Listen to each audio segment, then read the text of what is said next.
Hey, Mr. Westbrook. So we filmed this video last night, but Sophie's phone died and we lost the video, and I can't find my script, so we're recording it because it was the only one that we didn't have for the YouTube channel. So let's get into it.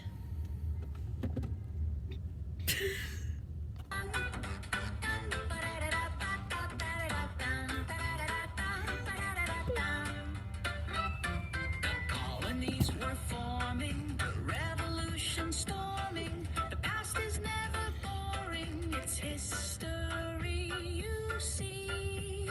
Da da da da dum. Oh. Anyways, hello and welcome to the Two Blondes and a Microphone podcast. I'm Olivia Gilgan and here's my partner, Sophie Dowling. Today on the podcast, we are going to focus on the American colonies and their major differences that came together to create the United States. If you haven't been living under Plymouth Rock for the last 400 years, you would know that when the U.S. was under the control of Britain, it was known as the North American colonies. There were 13 colonies that were split into 3 distinct groups: the New England, Southern, and Middle colonies. The New England colonies were known for long, harsh winters and very rocky soil. They included famous cities like Boston and had a huge impact on the American Revolution. When Puritan separatists left England, they settled in Plymouth Colony in 1620. They started fishing, trading with other countries, and using the ocean to their advantage, and quickly became a large settlement. Many of the first settlements were in the Massachusetts Bay Colony, but quickly grew and expanded into the north of England's territory. Because of differing Puritan beliefs, the formation of many colonies like Rhode Island, Connecticut, and New Hampshire occurred. The group of these colonies turned into the New England colonies because of the overwhelming population of English Puritans. Known as the New England Way, people were very hardworking and surrounded by their faith. They also had little religious tolerance, unlike the Middle colonies, and often had conflicts with native populations. Known as the breadbasket, the Middle colonies had very fertile soil and big farming economy. They grew wheat, fruit, and vegetables that built up their agricultural economy. After he was given land in the colonies, William Penn quickly realized that he had the resources to create a utopia and founded a culture of religious tolerance and a very diverse population. People migrated there from all over Europe and built farms and houses all around this region. The new colony called Pennsylvania became a popular place that was known for its farming. King Charles II awarded a territory between the New England and Southern colonies to his brother, the Duke of York.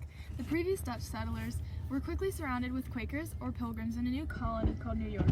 With these Dutch immigrants, as well as a mix of French, Irish, and Spanish cultures, New York became a very diverse colony. While the Southern colonies during this time are seen as a very controversial topic, they were also the golden goose of the American colonies. Their plantation systems produced many cash crops that made way for a great economy that benefited plantation farmers. Between slave labor, warm climates, and good soil, the south of the U.S. was the perfect place to grow tobacco, rice, and indigo. The Carolinas, once only one colony, had a very close relationship with the country of Barbados and based a lot of their economic system on theirs.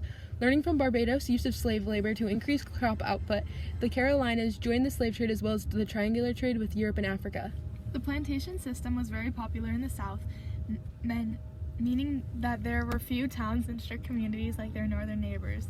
Despite this, there were a few conflicts that led to the division of colonies, like the separation of the North and South Carolina and the establishment of the Georgia colony that functioned very similarly to South Carolina. The Maryland and Virginian colonies had a very different establishment because people began to immigrate there in the 1600s and included the first colonial settlement. Jamestown colonists were the start of a town that would soon lead to the powerhouse that America is known as today. Through harsh winters and focusing on finding gold instead of food, people soon started going hungry. Someone needed to find a solution quickly, and against all odds, they found some hope. When John Smith, a member of the Jamestown settlement, learned to grow and export tobacco, the cash crop system in the southern colonies took off, helping King Charles learn the value of the New World and put a lot of time into protecting and increasing the economics of the American colonies. Overall, the North American colonies created a distinct separation between the North, South, and Middle of the U.S. that can still be seen in many parts of American culture. Hunter.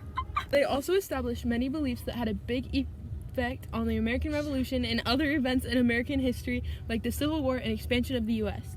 Without the many differences of these regions, the United States wouldn't have been able to evolve into what it is today. Thank you for watching. See you next time.